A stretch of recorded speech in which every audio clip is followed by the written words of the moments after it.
Hello everyone.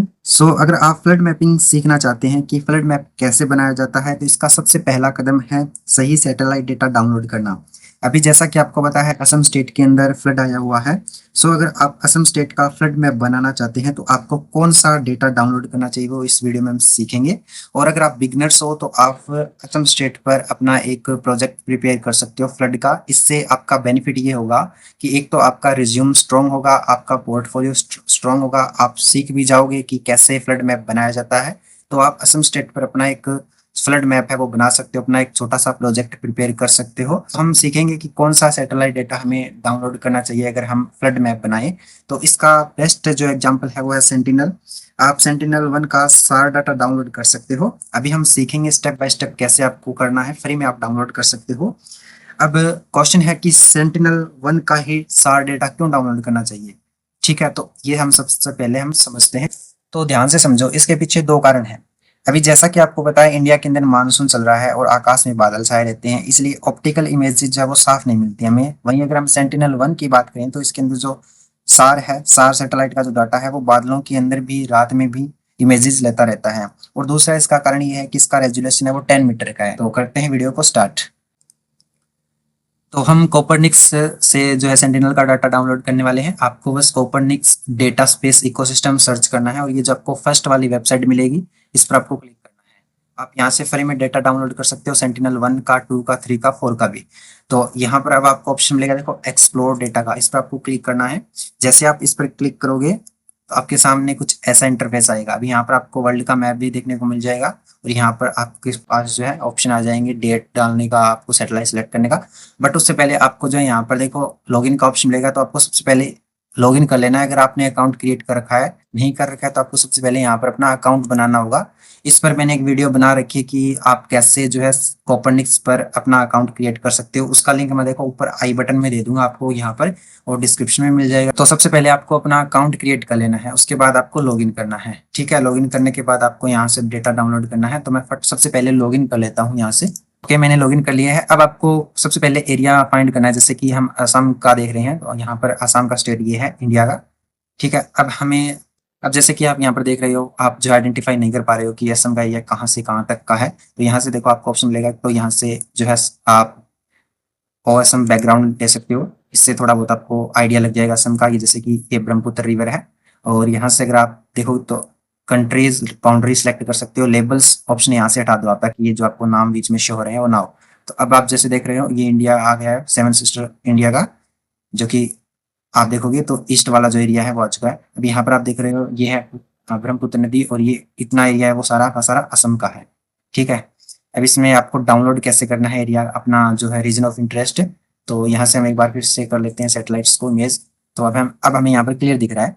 हम अब यहाँ से अपने जो रीजन ऑफ इंटरेस्ट है उसके अकॉर्डिंग एरिया सेलेक्ट कर लेंगे। तो यहाँ पर आपको ऑप्शन मिलेगा, देखो create an area of interest, इस पर आपको क्लिक करना है। अब यहाँ से आप चाहो तो अपना जो है एरिया है वो ड्रॉ भी कर सकते हो, पॉलीगॉन ड्रॉ भी कर सकते हो, या फिर आप जो है यहाँ से डायरेक्ट रेक्टेंगल या आप जो है स्क्वायर भी के थ्रू अपना एरिया सेलेक्ट कर सकते हो। जैसे कि अभी जो फ्लड वाला एरिया है वो सारा का सारा ये वाला एरिया है, आप देखोगे तो इतना एरिया है सारा का सारा। तो हम यहाँ से इस प्रकार से जो है एक एरिया जो अपना रीजन ऑफ इंटरेस्ट वाला इस प्रकार से इसको बना लेते हैं। ठीक है, अब आपको क्लिक करना है सर्च वाले ऑप्शन पर। यहाँ पर डेटा सोर्स के अंदर हमें सबसे पहले सेंटिनल वन को सिलेक्ट करना है। उसके बाद देखो यहाँ पर आपको करना है लेवल वन GRD।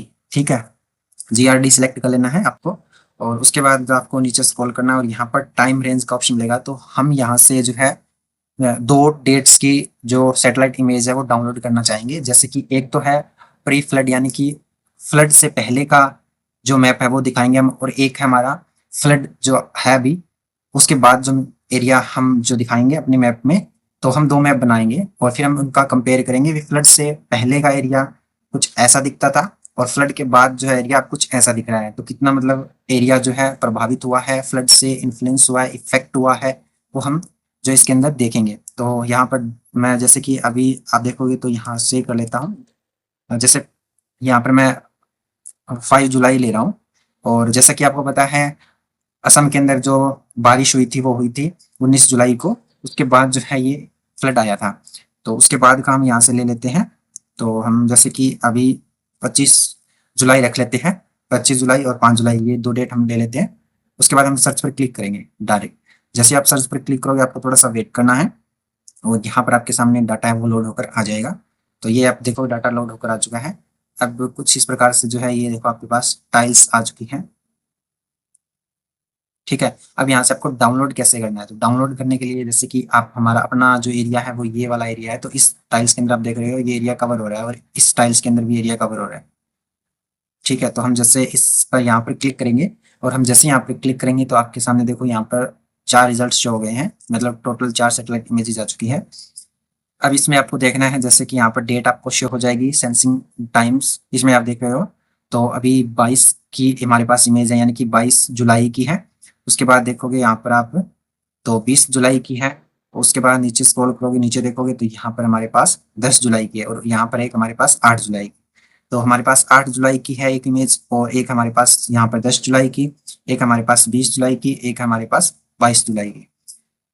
तो जैसा कि 22 जुलाई 19 के बाद जो है बाढ़ आया था, तो आप जो एक तो 22 जुलाई की भी ले सकते हो, अपने अकॉर्डिंग आपको देखना है। ठीक है, और एक आप ले सकते हो यहाँ से 8 जुलाई की, जो कि 8 जुलाई जो कि प्री फ्लड से हम इसको यूज करेंगे। फ्री प्री फ्लड के लिए हम इसको यूज कर सकते हैं। तो इसका यहाँ पर साइज आपको देखने को मिल जाएगा। देन इंस्ट्रूमेंटर में आपको सार, सिंथेटिक अपर्चर रडार, सेंटिनल-1 और यहाँ से आपका हो गया GRDH। ठीक है, ये आपको देख लेना है। और यहाँ से हम प्रोडक्ट इंफॉर्मेशन के अंदर जाकर भी ये जो है चेक कर सकते हैं एरिया। आप जैसे यहाँ पर प्रीव्यू में भी आप देख सकते हो, ये वाला एरिया है, ये वाला एरिया। और यहाँ से आपको ऑप्शन भी मिल जाते हैं देखने के लिए, वेरीफाई करने के लिए डेटा। ठीक है, साइज आपको मिल जाएगा, सॉर्ट नेम आपका हो गया, सेंटिनल हो गया, डेट हो गया, यहाँ पर आप और भी देख सकते हो। तो सबसे पहले तो आपको जो है सही डेटा डाउनलोड करना है, सही सैटेलाइट्स का, और उसके बाद उसकी प्रोडक्ट इन्फॉर्मेशन अच्छे से चेक करनी है आपको। उसके बाद आपको डाउनलोड करना है डाटा। तो हम यहाँ से ये 2 डेट की कर लेते हैं डाउनलोड। जैसे कि एक हमारा 8 जुलाई का, तो हम यहाँ पर डाउनलोड वाले बटन पर क्लिक करते हैं तो ये हमारा डाउनलोड होना स्टार्ट हो गया है। तो ये देखो नीचे ये प्रोसेस चल रही है 1% 2% इस प्रकार से। और एक हम कर लेते हैं 22 जुलाई का। ठीक है, ये भी हमारा स्टार्ट हो चुका है। तो इस प्रकार से आपको जो है 2 डेट की सैटेलाइट्स इमेजेस डाउनलोड करनी है, ताकि हम उसको जो है एनालिसिस कर सकें भी पहले कैसा एरिया था और बाढ़ के बाद कितना एरिया है वो प्रभावित हुआ है, इफेक्ट हुआ है बाढ़ के कारण, फ्लड के कारण। तो इस प्रकार से हमें 2 डेट की सैटेलाइट इमेजेस चाहिएगी, तो आपको इस प्रकार से दोनों डेट की सैटेलाइट डाउनलोड करनी है कोपरनिक्स से फ्री में। और अगली वीडियो में हम इन्हीं इमेजेस को प्री प्रोसेसिंग करेंगे और QGIS सॉफ्टवेयर में फ्लड एक्सटेंट मैप भी तैयार करेंगे। इसके बाद हम फ्लडेड एरिया की कैलकुलेशन, बफर जोन और इन्फ्लुएंस एरिया एनालिसिस भी करना सीखेंगे, ताकि यह कंप्लीट GIS प्रोजेक्ट बन जाए जो हमारे पोर्टफोलियो को भी एक स्ट्रॉन्ग बनाएगा। तो ये हम धीरे धीरे सीखेंगे, इसको प्री प्रोसेसिंग करना, फिर QGIS में इसका फ्लडेड एरिया कैलकुलेशन करना, इन्फ्लुएंस एरिया एनालिसिस करना, बफर जोन बनाना। इस प्रकार से आपका एक धीरे धीरे GIS का प्रोजेक्ट भी, छोटा प्रोजेक्ट मतलब आपका एक पोर्टफोलियो तैयार हो जाएगा, जो कि आपका रिज्यूम भी स्ट्रॉन्ग करेगा और आपका पोर्टफोलियो भी स्ट्रॉन्ग होगा। तो इससे आपका एक छोटा प्रोजेक्ट बन जाएगा, जो कि आपका टॉपिक भी ठीक रहेगा, असम स्टेट के ऊपर जो बाढ़ है उस पर।